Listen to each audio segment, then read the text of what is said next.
लाडकी बहीण योजनेमुळे महायुतीच्या निशाण्यावर असलेल्या अनिल वडपल्लीवारांवर टीका झाल्यानंतर आता स्पष्टीकरण दिलंय। ओएसिस फर्टिलिटीच्या तज्ञांनी IVF उपचार पद्धतीद्वारे 1 लाखांहून अधिक जोडप्यांना मातृत्व प्राप्तीचा आनंद दिला आहे।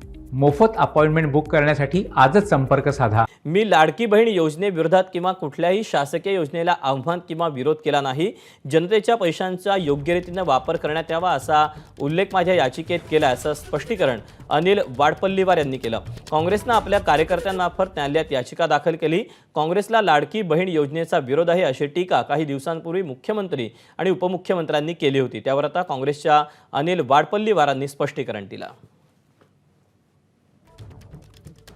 याचिकेत मी शासनाची कोणतीही योजनाला चॅलेंज केलेलं नाही आहे। या याचिकेचा अभ्यास पूर्ण त्या समोरच्या लोकांनी केला नाही आहे आणि विनाकारण माझ्यावर ताशेरे ओढतात आहे आणि राजकीय पक्षाशी संबंध जोडतात। मी त्याच्यात माझ्या पिटिशनचा सार असा आहे की जनतेच्या पैशाचा सदुपयोग व्हावा यासाठी कोर्टाने हस्तक्षेप करावा एवढंच म्हटलं आहे। आणि त्याच्यात मी माझ्या प्रेयर्समध्ये आहे की कोणती अशी कमिटी बनवावी, कारण हा जनतेचा पैसा आहे।